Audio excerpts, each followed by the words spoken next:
इतिहास। भारत का इतिहास उत्तर में हिमालय से लेकर दक्षिण में समुद्र तक फैला यह उपमहाद्वीप भारतवर्ष के नाम से ज्ञात है, जिसे महाकाव्य तथा पुराणों में भारतवर्ष अर्थात भरतों का देश तथा यहाँ के निवासियों को भारती अर्थात भरत की संतान कहा गया है। भरत एक प्राचीन कबीले का नाम था। प्राचीन भारतीय अपने देश को जम्बू द्वीप अर्थात जम्बू यानी कि जामुन वृक्षों का द्वीप कहते थे। प्राचीन ईरानी इसे सिंधु नदी के नाम से जोड़ते थे, जिसे वे सिंधु न कहकर हिंदू कहते थे। यही नाम फिर पूरे पश्चिम में फैल गया और पूरे देश को इसी एक नदी के नाम से जाना जाने लगा। यूनानी इसे इंदे और अब अरब इसे हिंद कहते थे। मध्यकाल में इस देश को हिंदुस्तान कहा जाने लगा। यह शब्द भी फारसी शब्द हिंदू से बना है। यूनानी भाषा के इंदे के आधार पर अंग्रेज इसे इंडिया कहने लगे। पारा बदले विंध्य की पर्वत श्रृंखला देश को उत्तर और दक्षिण दो भागों में बांटती है। उत्तर में इंडो यूरोपीय परिवार की भाषाएं बोलने वालों की और दक्षिण में द्रविड़ परिवार की भाषाएं बोलने वालों का बहुमत है। यहाँ पे नोट दिया गया है। भारत की जनसंख्या का निर्माण जिन प्रमुख नस्लों के लोगों के मिश्रण से हुआ है वे इस प्रकार हैं: प्रोटो ऑस्ट्रेलियाड, पैलियो मेडिटेरेनियन और काकेशायड, निग्रोयाड और मंगोलायड। भारतीय इतिहास को अध्ययन की सुविधा के लिए 3 भागों में बांटा गया है। पहला है प्राचीन भारत, दूसरा मध्यकालीन भारत एवं आधुनिक भारत। सबसे पहले इतिहास को 3 भागों में बांटने का श्रेय जर्मन इतिहासकार क्रिस्टोफर सेलियरस 1638 से 1707 एडी को है। प्राचीन भारत इतिहास के स्रोत। प्राचीन भारत इतिहास के विषय में जानकारी मुख्यतः 4 स्रोतों से प्राप्त होती है। पहला है धर्म ग्रंथ, दूसरा है ऐतिहासिक ग्रंथ, तीसरा है विदेशियों का विवरण व चौथा है पुरातत्व संबंधी साक्ष्य। धर्म ग्रंथ एवं ऐतिहासिक ग्रंथ से मिलने वाली महत्वपूर्ण जानकारी। पहला, भारत का सर्व प्राचीन धर्म ग्रंथ वेद है, जिसके संकलनकर्ता महर्षि कृष्ण द्वैपायन वेद व्यास को माना जाता है। वेद वसुदेव कुटुंबकम का उपदेश देता है। भारतीय परंपरा वेदों को नित्य तथा अपौरुषण मानती है। वेद 4 हैं: ऋग्वेद, यजुर्वेद, सामवेद और अथर्ववेद। इन चारों वेदों को संहिता कहा जाता है।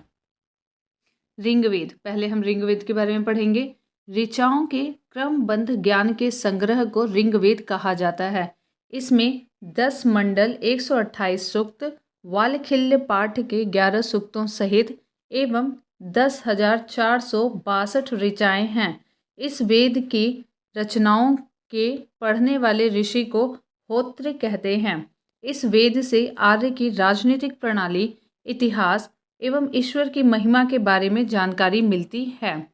विश्वामित्र द्वारा रचित ऋग्वेद, याद रखिएगा ऋग्वेद को विश्वामित्र ने रचा था, और तीसरे मंडल में सूर्य देवता सावित्री को समर्पित प्रसिद्ध गायत्री मंत्र है। तीसरे मंडल में सूर्य देवता सावित्री को समर्पित प्रसिद्ध गायत्री मंत्र है। इसके 9वें मंडल में देवता सोम का उल्लेख है। ये भी याद रखिएगा, तीसरे मंडल में सावित्री को समर्पित प्रसिद्ध गायत्री मंत्र है और 9वें मंडल में सोम देवता का उल्लेख है। इसके 8वें मंडल की हस्तलिखित ऋचाओं को खिल कहा जाता है। चातुर्वर्ण्य समाज की कल्पना का आदि स्रोत ऋग्वेद के 10वें मंडल में वर्णित पुरुष सूक्त है, जिसके अनुसार 4 वर्ण ब्राह्मण, क्षत्रिय, वैश्य तथा शूद्र आदि पुरुष ब्रह्मा के क्रमशः मुख, भुजाओं, जंघाओं और चरणों से उत्पन्न हुए हैं। इसका मतलब है ब्राह्मण जो हैं मुख से, क्षत्रिय जो हैं भुजाओं से, वैश्य जो हैं जंघाओं से और शूद्र जो हैं वो चरणों से उत्पन्न हुए हैं। ऋग्वेद के कई परिच्छेदों में प्रयुक्त अधन्य शब्द का संबंध गाय से है, अधन्य का संबंध गाय से है। धर्मसूत्र 4 प्रमुख जातियों की स्थितियों, व्यवसायों, दायित्वों, कर्तव्यों तथा विशेषाधिकारों में स्पष्ट विभेद करता है। यहाँ पे ईसा पूर्व एवं ईस्वी से संबंधित डिटेल्स दी गई हैं। एक बार इसे भी देख लेते हैं।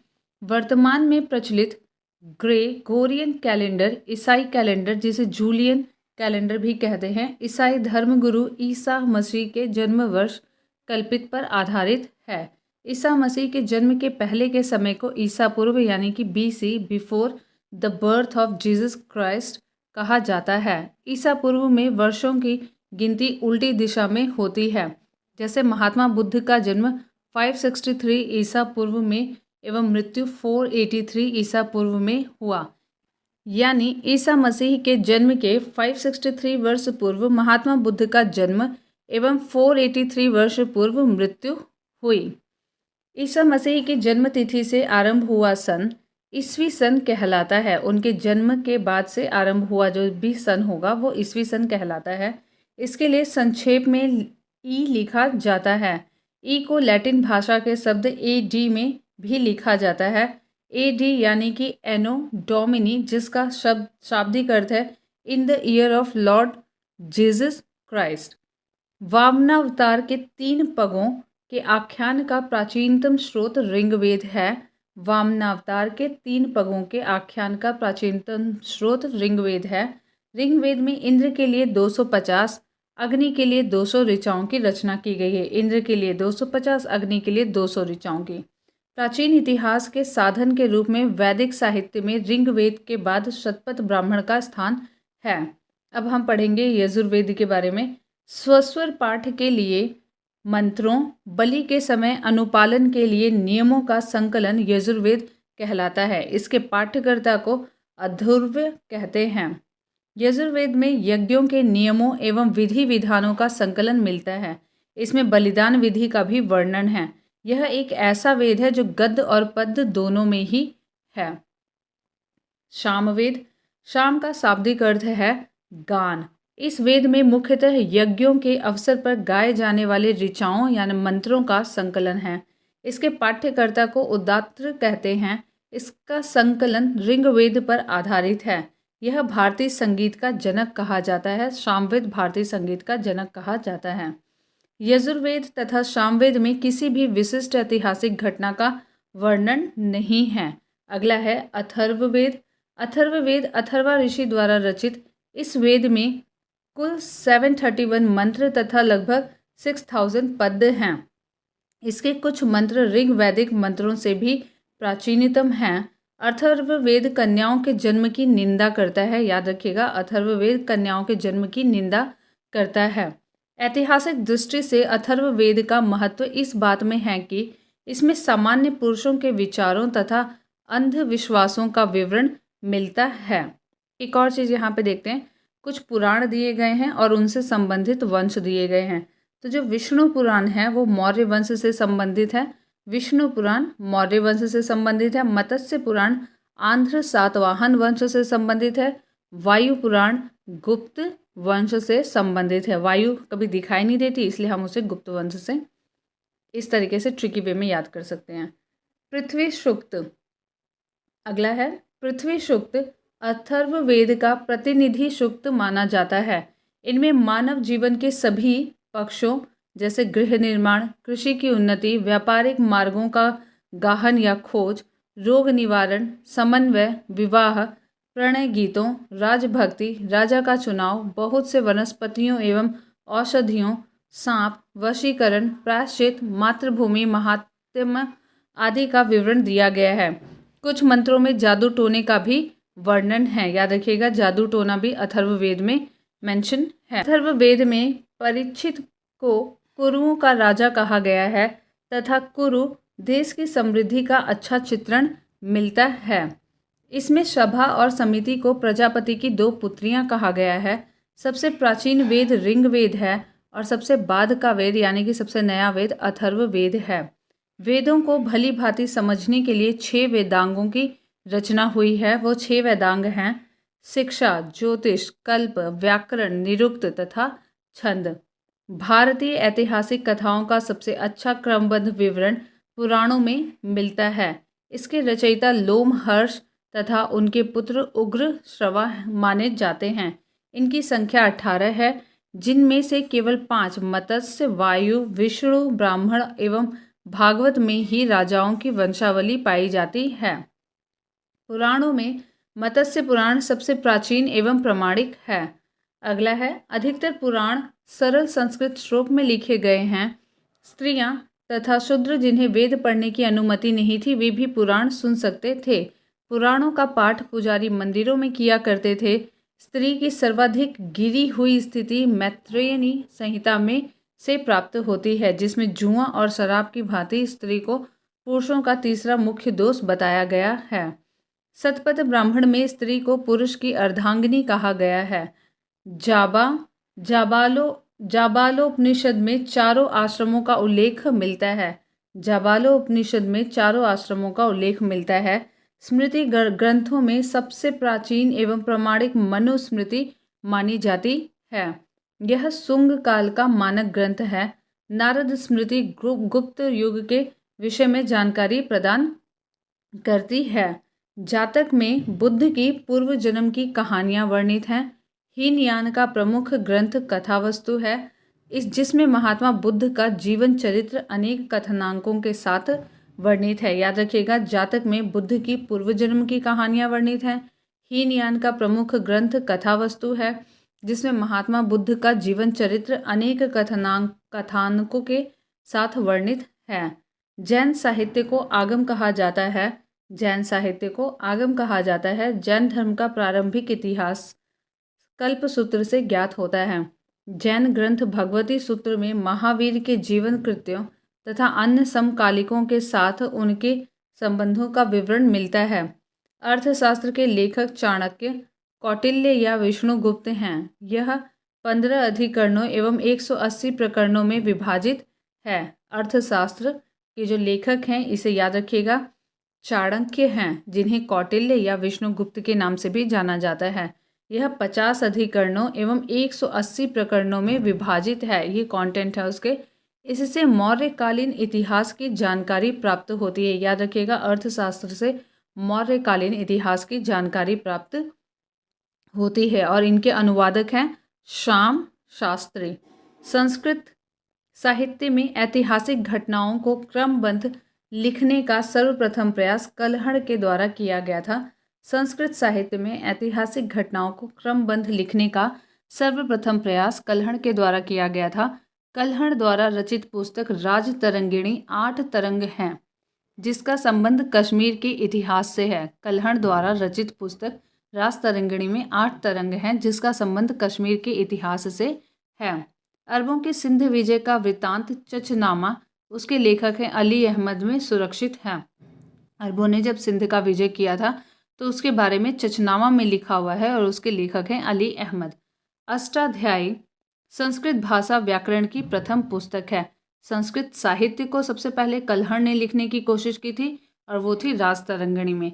और यहाँ पे क्या है, अष्टाध्यायी, जो कि संस्कृत भाषा व्याकरण की प्रथम पुस्तक है और इसके लेखक हैं पाणिनि। इससे मौर्य के पहले का इतिहास तथा मौर्य युगीन राजनीतिक अवस्था की जानकारी प्राप्त होती है। मौर्य के पहले का इतिहास और मौर्य युगीन राजनीतिक अवस्था की जानकारी प्राप्त होती है। कात्यायन की गार्गी संहिता एक ज्योतिष ग्रंथ है। कात्यायन की गार्गी संहिता एक ज्योतिष ग्रंथ है। फिर भी इसमें भारत पर होने वाले यवन आक्रमण का उल्लेख मिलता है। कात्यायन की गार्गी संहिता ज्योतिष ग्रंथ है और उसमें यवन आक्रमण का भी उल्लेख मिलता है। पतंजलि पुष्यमित्र शुंग के पुरोहित थे। इनके महाभाष्य से शुंगों के इतिहास का पता चलता है। विदेशी यात्रियों से मिलने वाली जानकारी। पहला है यूनानी और रोमन लेखक जो थे उनके बारे में दिया गया है। तो पहले हैं यहाँ पे टैसियस। यह ईरान का राजवैद्य था। भारत के संबंध में इसका विवरण आश्चर्यजनक कहानियों से परिपूर्ण होने के कारण अविश्वसनीय था। ये ईरान का टैसियस जो था वो राजवैद्य था। हेरोडोटस, इसे इतिहास का पिता कहा जाता है। इसने अपनी पुस्तक हिस्टोरिका में, हेरोडोटस ने हिस्टोरिका लिखी थी, 5वीं शताब्दी ईसा पूर्व के भारत और फारस ईरान जिसे कहते हैं कि संबंध का वर्णन किया है, परंतु इसका विवरण भी अनुश्रुतियों और अफवाहों पर आधारित है। सिकंदर के साथ आने वाले लेखकों में निरियाकस आनेसिक्रिटस तथा अरिस्टोबुलस के विवरण अधिक प्रामाणिक एवं विश्वसनीय हैं, जो सिकंदर के साथ आए थे। चौथा है मैगस्थनीज। यह सेल्यूकस निकेटर का राजदूत था जो चंद्रगुप्त मौर्य के राज दरबार में आया था। इसने अपनी पुस्तक इंडिका में मौर्य युगीन समाज एवं संस्कृति के विषय में लिखा है। पांचवा डाइमेकस। यह सीरियन नरेश एंटीयोकस के राजदूत था जो बिंदुसार के राज दरबार में आया था। इसका विवरण भी मौर्य युग से संबंधित है। डायोनीसियस। यह मिस्र नरेश टॉलमी फिलेडेल्फस का राजदूत था जो अशोक के राज दरबार में आया था। तो आप इसे अच्छे से याद रखेंगे। मेगास्थनीज सेल्यूकस निकेटर का राजदूत था जो चंद्रगुप्त मौर्य के राज दरबार में आया था। इसकी पुस्तक इंडिका थी जिसमें इसने मौर्य युगीन समाज और संस्कृति के विषय में लिखा था। डाइमेकस। कस और एंटीयोकस, यहाँ पे भी कस है और यहाँ पे भी कस है, तो आप इसे याद रखेंगे। ये सीरियन नरेश एंटीयोकस के राजदूत था जो बिंदुसार के राज दरबार में आया था। और डायोनीसियस यस है यहाँ पे, और फिलेडेल्फस है का राजदूत था जो अशोक के राज दरबार में आया था। तो पहला चंद्रगुप्त के राज दरबार में, दूसरा बिंदुसार के राज दरबार में और तीसरा अशोक के राज दरबार में आया था। सातवां टॉलमी। इसने दूसरी शताब्दी में टॉलमी ने भारत का भूगोल नामक पुस्तक लिखी थी दूसरी शताब्दी में। आठवां प्लिनी। इसने प्रथम शताब्दी में नेचुरल हिस्ट्री नामक पुस्तक लिखी। इसमें भारतीय पशुओं, पेड़ पौधों, खनिज पदार्थों आदि के बारे में विवरण मिलता है। Point 9 Periplus of the Erythraean Sea. इस पुस्तक के लेखक के बारे में जानकारी नहीं है। यह लेखक करीब 80 ईस्वी में हिंद महासागर की यात्रा पर आया था। इसने उस समय के भारत के बंदरगाहों तथा व्यापारिक वस्तुओं के बारे में जानकारी दी है। दूसरे हैं चीनी लेखक फाहियान है सबसे पहले। यह चीनी यात्री गुप्त नरेश चंद्रगुप्त द्वितीय के दरबार में आया था। इसने अपने विवरण में मध्य प्रदेश के समाज एवं संस्कृति के बारे में वर्णन किया है। इसने मध्य प्रदेश की जनता को सुखी और समृद्ध बताया है। यह 14 वर्षों तक भारत में रहा। फाहियान चंद्रगुप्त द्वितीय के राज दरबार में आया था। मध्य प्रदेश के समाज और संस्कृति के बारे में इसने वर्णन किया और ये 14 वर्षों तक भारत में रहा। संग्युन। यह 518 ईस्वी में भारत आया था। इसने अपनी 3 वर्षों की यात्रा में बौद्ध धर्म की प्राप्तियां एकत्रित की। हीन सॉन्ग। यह हर्षवर्धन ह से स्टार्ट होगा तो हर्षवर्धन हेनसोंग के शासनकाल में आया था।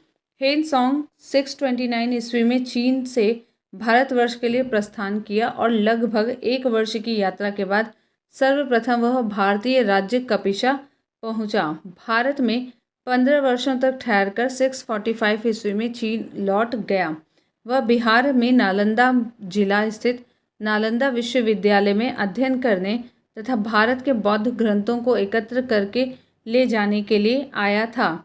इसका भ्रमण वृत्तांत CU नाम से प्रसिद्ध है। ह्वेनसोंग का CU नाम से भ्रमण वृत्तांत प्रसिद्ध है जिसमें 138 देशों का विवरण मिलता है। इसने हर्षकालीन समाज, धर्म, राजनीति के बारे में वर्णन किया है। इसके अनुसार सिंध का राजा शूद्र था। ह्वेनसोंग ने बुद्ध की प्रतिमा के साथ साथ सूर्य और शिव की प्रतिमाओं का भी पूजन किया था। नोट: ह्वेनसोंग के अध्ययन के समय नालंदा विश्वविद्यालय के कुलपति जो थे वो आचार्य शीलभद्र थे। यह विश्वविद्यालय बौद्ध दर्शन के लिए प्रसिद्ध था। नेक्स्ट है इत्सिंग।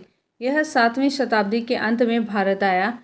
इसने अपने विवरण में नालंदा विश्वविद्यालय, विक्रमशिला विश्वविद्यालय तथा अपने समय के भारत का वर्णन किया।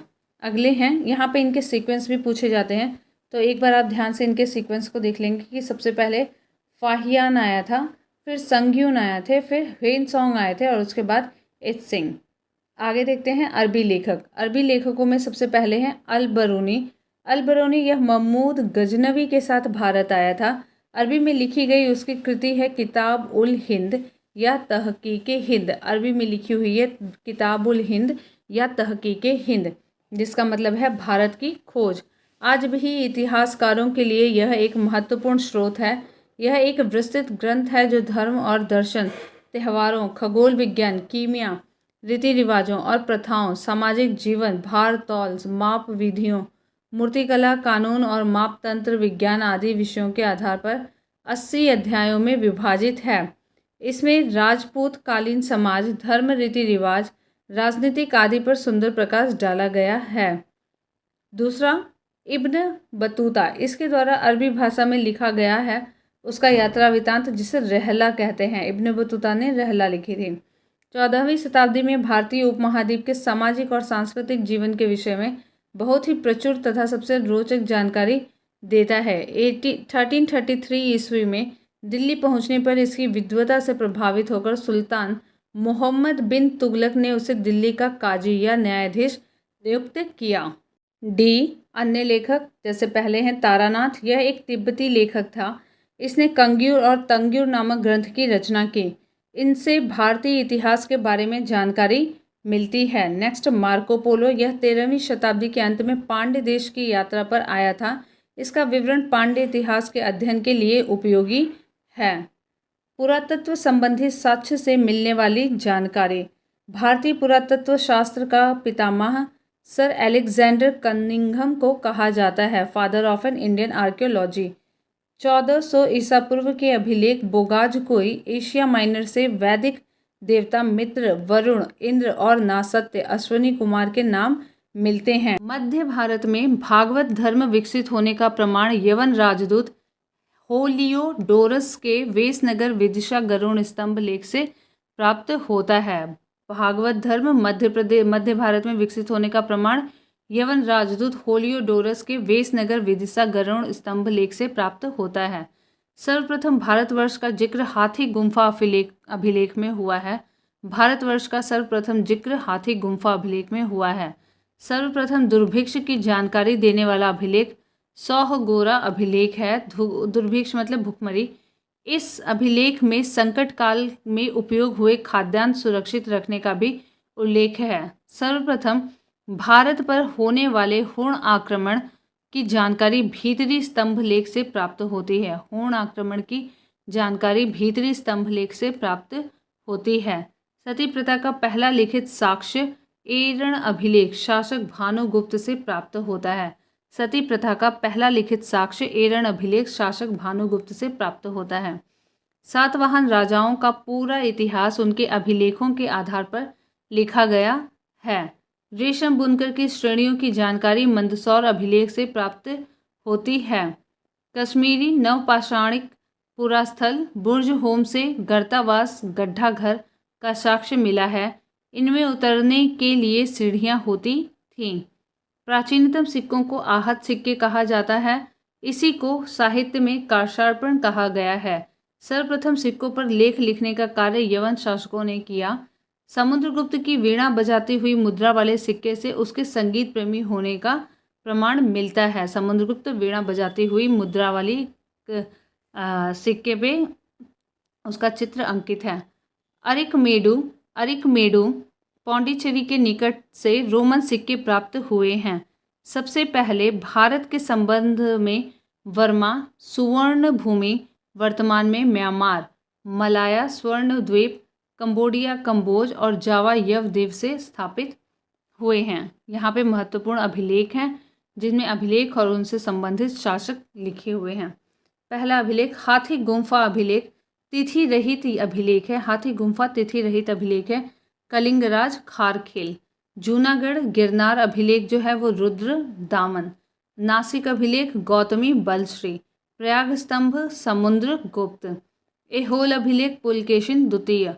मंदसौर अभिलेख मालवा नरेश यशो वर्मन। ग्वालियर अभिलेख प्रतिहार नरेश भोज।